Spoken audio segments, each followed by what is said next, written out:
Graça e paz do Senhor Jesus Cristo a cada um de vocês. Eu gostaria de começar essa EBD, dia 22 de novembro de 2020, convidando, se possível, a baixar a cabeça, a fechar os olhos. Vamos orar ao Senhor. Pai, louvamos o Teu nome por mais um dia de vida, reconhecemos que o Senhor é não apenas o Criador, mas também o mantenedor de toda a vida. E nós Te louvamos, porque nos deu o privilégio de, nessa manhã, falar da Tua Palavra, ouvir a Tua Palavra e tendo o Teu Santo Espírito como o nosso excelentíssimo professor, para que nos ensine acerca de como colocar essa palavra em prática em nossas vidas. Que assim seja, Deus, para a honra e glória do Teu nome e edificação da Tua amada igreja. Amém. Meus irmãos, convido hoje a uma reflexão, acredito eu, muito importante. Importante não para você, mas para todos nós, inclusive para mim, que aprendo todos os dias com a palavra de Deus, pois ela é atemporal. A palavra de Deus, lá em Provérbios, capítulo 22, diz assim: Instrua a criança segundo os objetivos que você tem para ela, e mesmo com o passar dos anos, não se desviará deles. Algumas traduções, elas já foram até decoradas. Essa tradução que acabei de falar, ela é da NVI, mas existem traduções que dizem assim: ensina a criança no caminho que deve andar, e mesmo quando ela for velha, não se desviará. Eu gostei bastante dessa tradução da NVI, que diz assim, vou reforçar novamente: instrua, grife essa palavra. Instrua a criança segundo os objetivos que você tem para ela.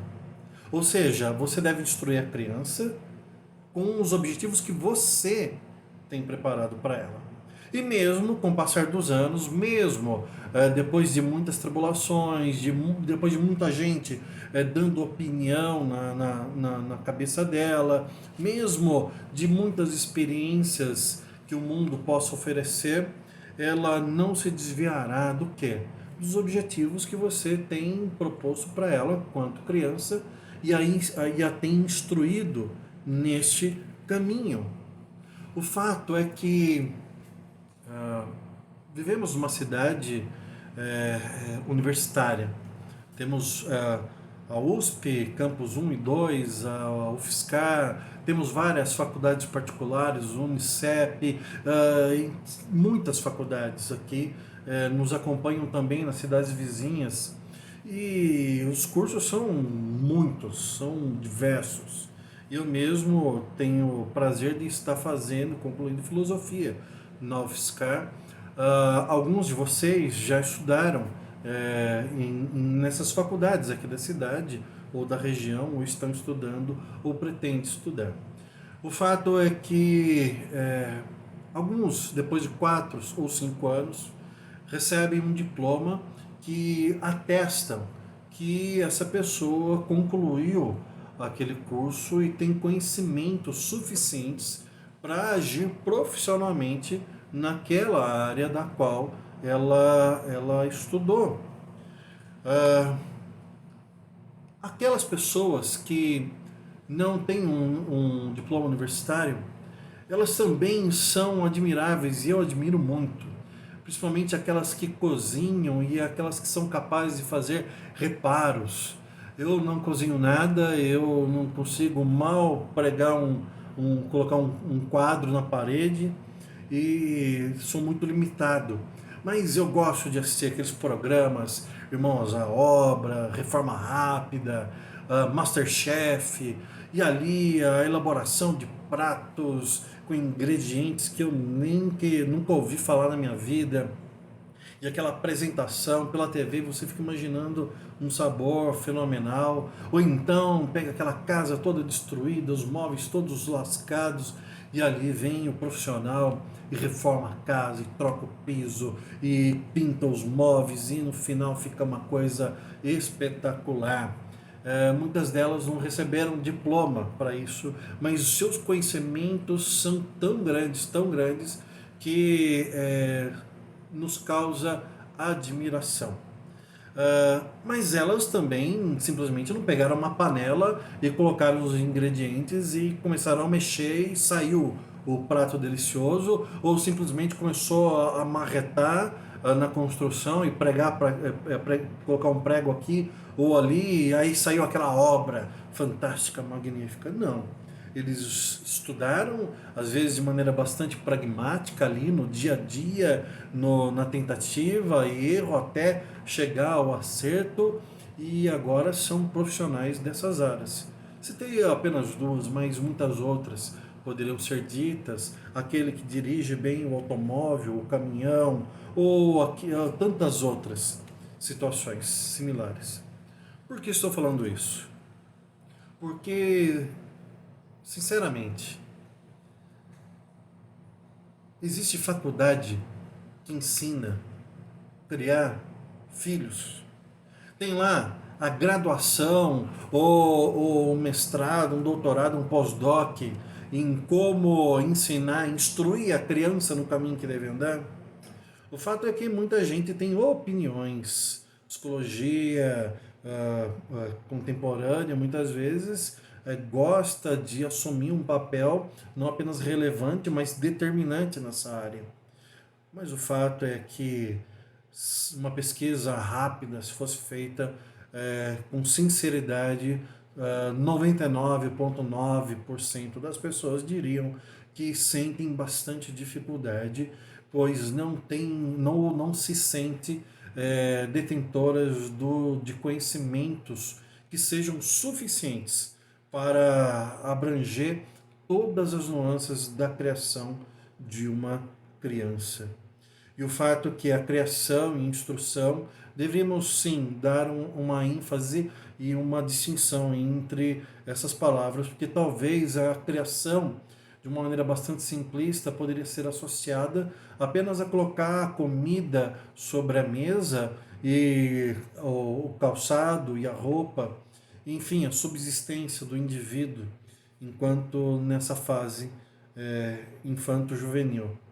Porém, a instrução vai além. Vai além. A instrução, ela requer um esforço a mais, um esforço redobrado, triplicado.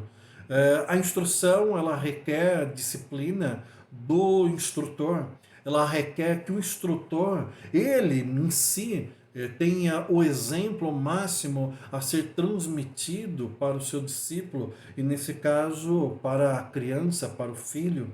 Então, Provérbios 22:6 não é um adágio popular, bíblico, que se transforma popular no sentido que é repetido, repetido a sua exaustão, se não for entendido na sua profundidade. Instruir é ensinar, é educar, é ter paciência, cuidado, persistência no ensino, na transmissão do conhecimento. E esse conhecimento não necessariamente é apenas um conhecimento técnico. Como a criança, por exemplo, como a criança deva escovar os dentes, como a criança deva lavar atrás das orelhas e nas partes íntimas, enfim, vai muito além disso, do que a criança dar a mão para atravessar a rua, olhar para os dois lados. Essa instrução, ela atinge o campo moral, que ensina coisas sobre caráter, sobre certo, sobre errado, sobre respeito, sobre dignidade. Mas, acima de tudo, a instrução do filho, da filha, de um servo de Deus, de uma serva de Deus, ela também deve ser recebida com muita instrução espiritual.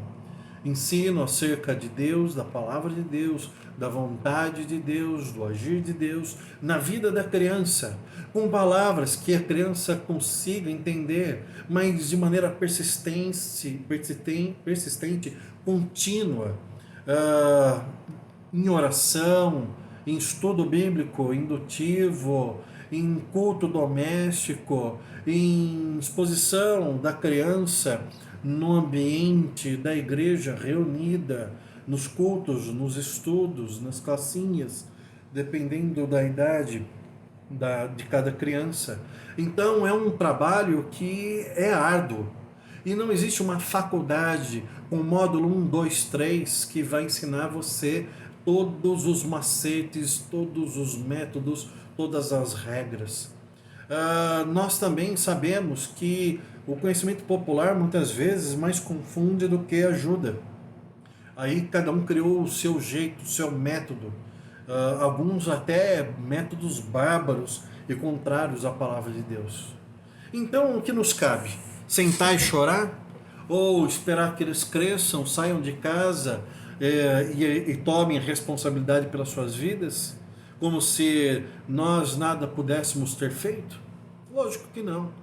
E se você, por algum motivo, se sente desesperado, desamparado, incapacitado ou assustado diante dessa tarefa que é hércula, e nesse momento está agora pensando o que eu posso fazer para que consiga instruir a criança.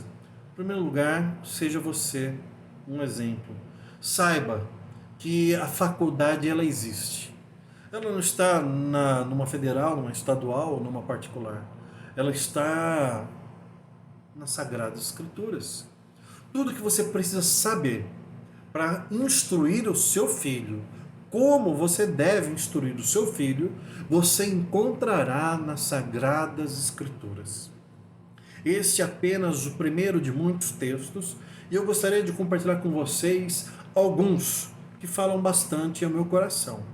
Mas ainda no versículo 6, que estamos no capítulo 22 de Provérbios, se você já compreendeu a necessidade de instruir a criança, você também tem que ler o versículo todo e meditar sobre quais são os objetivos que você tem para ela. Instruir em quê? O que você espera para a vida do seu filho? Não caia nessa bobagem de ser simplista. Eu quero que meu filho, minha filha estude, passe no Enem e entre numa grande faculdade, que consiga um bom emprego, que ganhe um bom dinheiro, que compre uma boa casa, que tenha condições de comprar um bom carro, que case com uma boa esposa, com um bom marido e tenha 2 filhos saudáveis. Legítimo, cada uma dessas coisas. Mas se for só isso, é de uma pobreza, de uma miséria estúpida. Perdoe-me a palavra. Quais são os objetivos que você tem para ela? Não podem ser apenas esses. Seus objetivos não podem ser apenas temporais, terrenos, mas eles precisam ser eternos, duradouros, que agradem ao Senhor Deus. Trace objetivos para a vida dos seus filhos, onde a prioridade do reino de Deus esteja no nível máximo. A palavra de Deus diz: busca em primeiro lugar o reino de Deus e a sua justiça, e as demais coisas vos serão acrescentadas. Se você é crente, se você é temente ao Senhor, meu irmão, minha irmã, então a sua prioridade é buscar o reino de Deus e a justiça de Deus para a vida do seu filho. A sua prioridade não é que ele aprenda a falar inglês, francês ou qualquer outra habilidade linguística antes de aprender a ler a palavra de Deus. Não precisa saber cozinhar, fazer um móvel de madeira ou pintar um quadro, ou até mesmo uma casa, antes de saber quais são as histórias que Deus registrou nesse livro sagrado para que o Espírito Santo pudesse, através dessas palavras, impactar os corações dos seus filhos.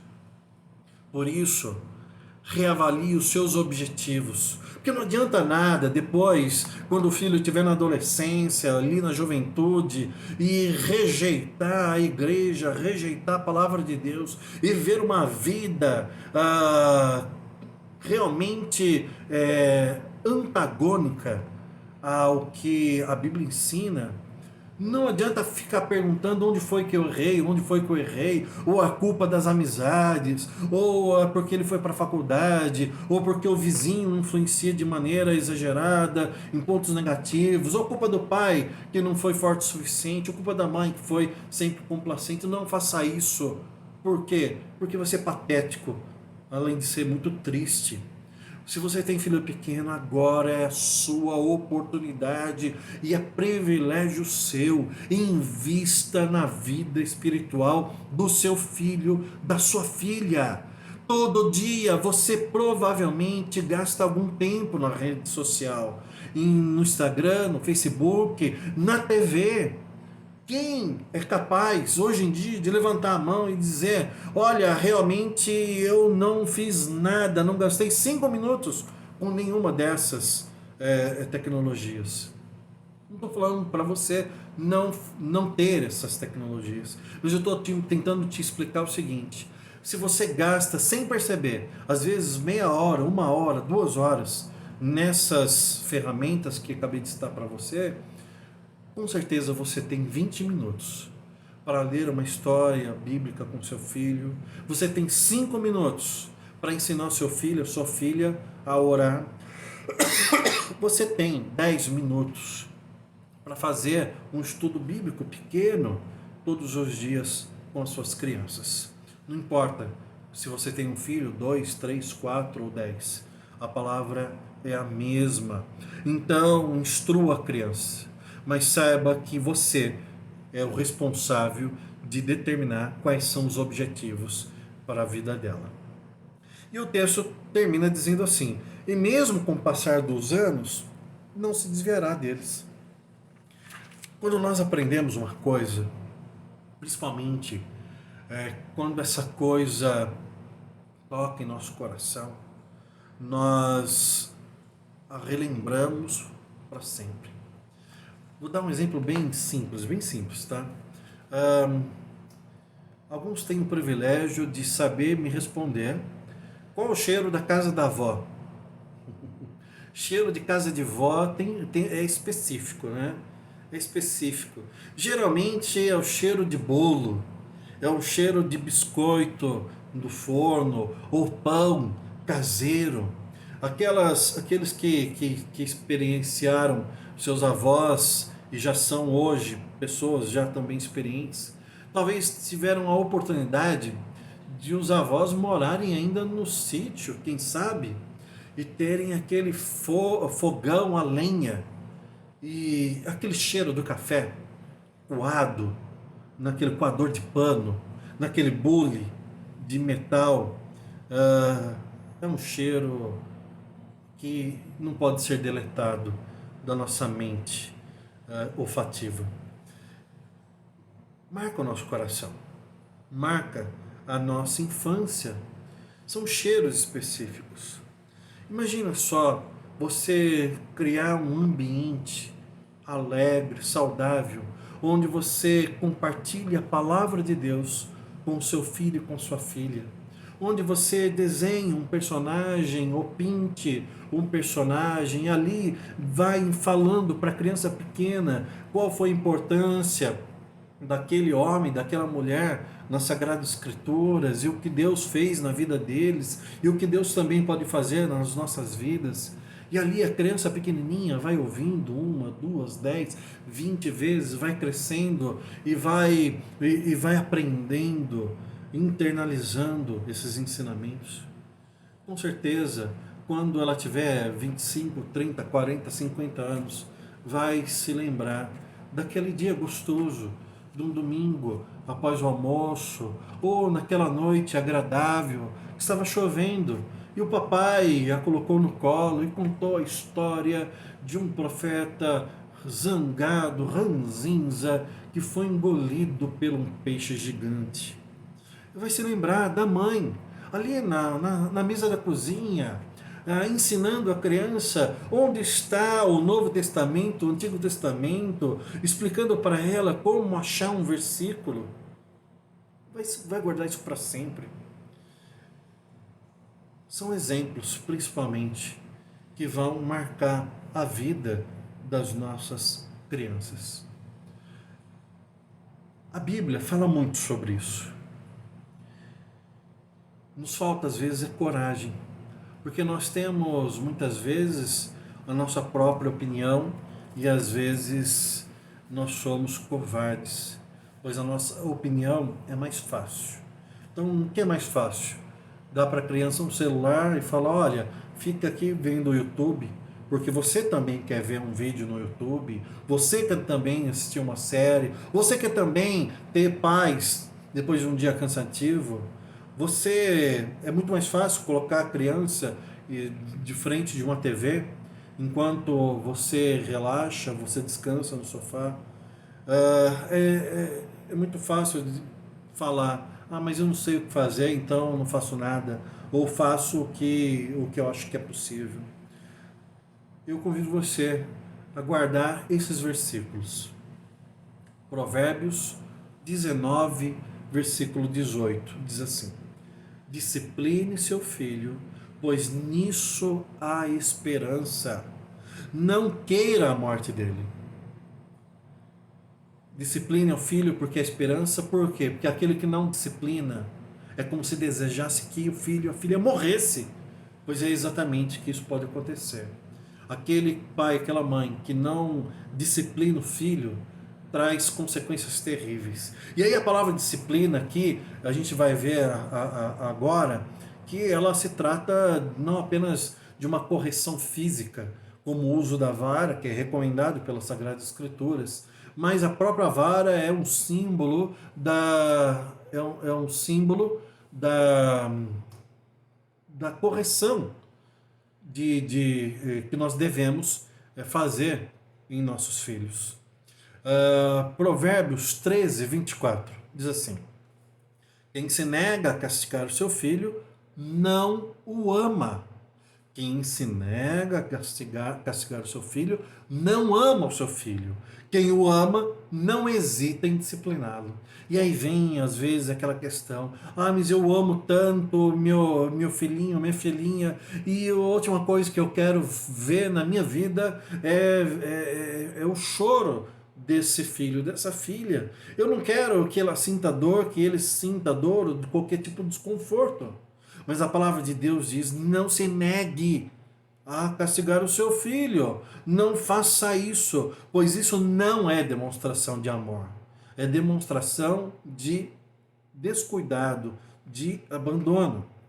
Provérbios 3, versículo 11 e 12. Provérbios 3, versículo 11 e 12.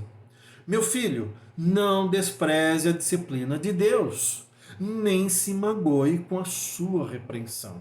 Assim como o pai faz ao filho de quem deseja o bem. Ou seja, se o pai instrui e às vezes castiga, disciplina, o filho que está ouvindo ou nesse momento e ainda é passível desse tipo de correção, receba com alegria.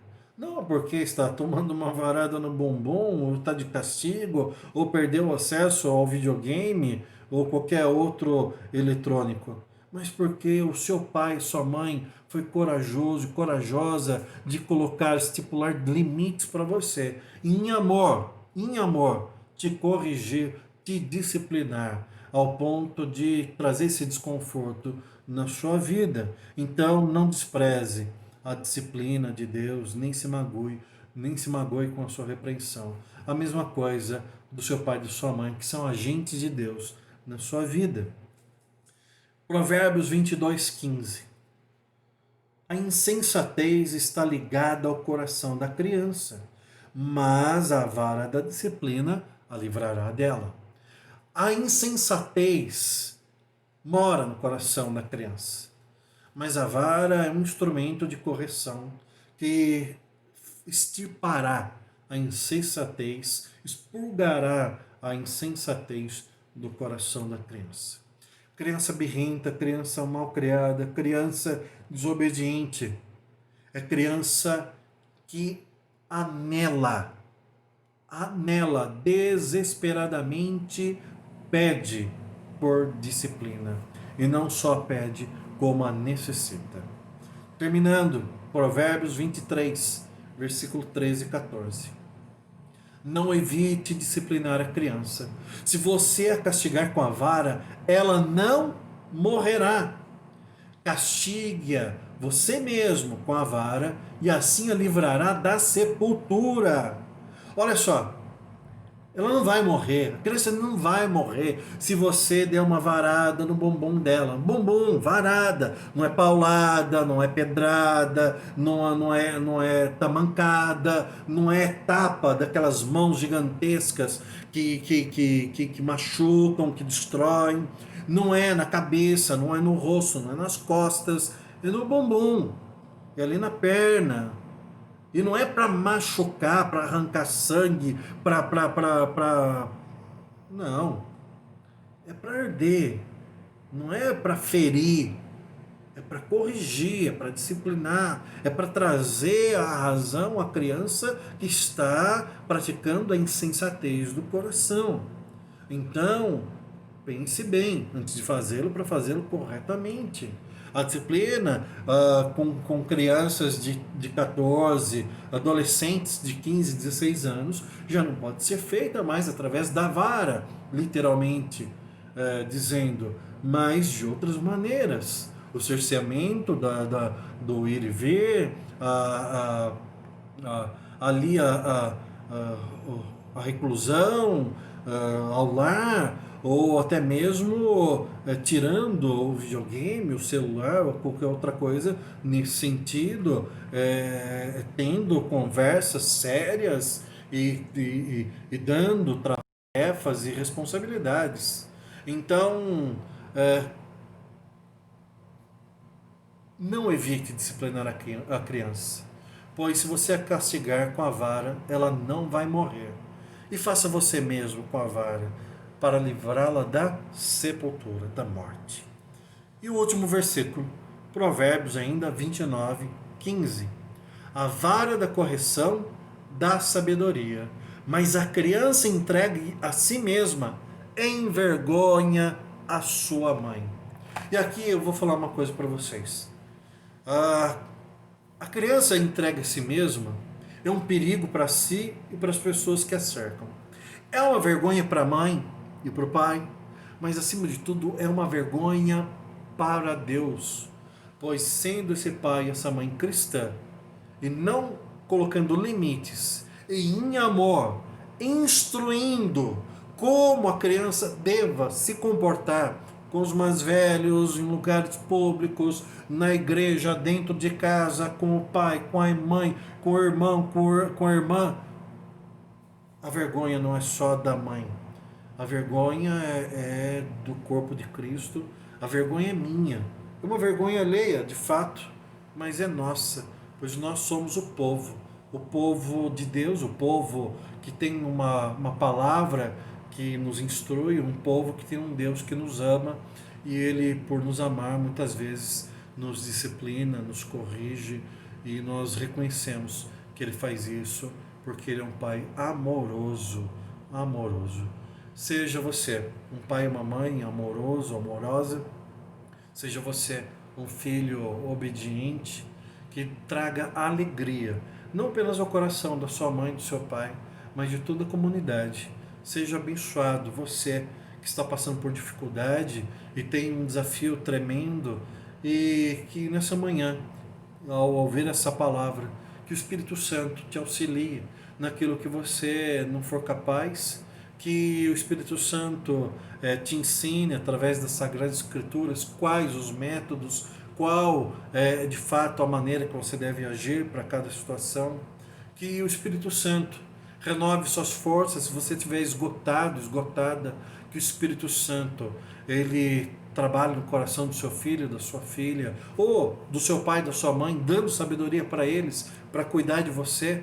Talvez você se sinta magoado, triste com a maneira que seu pai e sua mãe trate você, discipline você, ou instrui, ou pior, não instrui você. Que o Espírito Santo te ajude nessa tarefa. E que, se for o caso, que o mesmo Espírito Santo de Deus repreenda toda ação do maligno na vida da sua família e derrame a paz, uma paz que excede todo o entendimento, uma paz que vem do trono de Deus e transforme, às vezes, o que é um campo de batalha naquilo que Deus tem de propósito para a sua vida, que é um lar.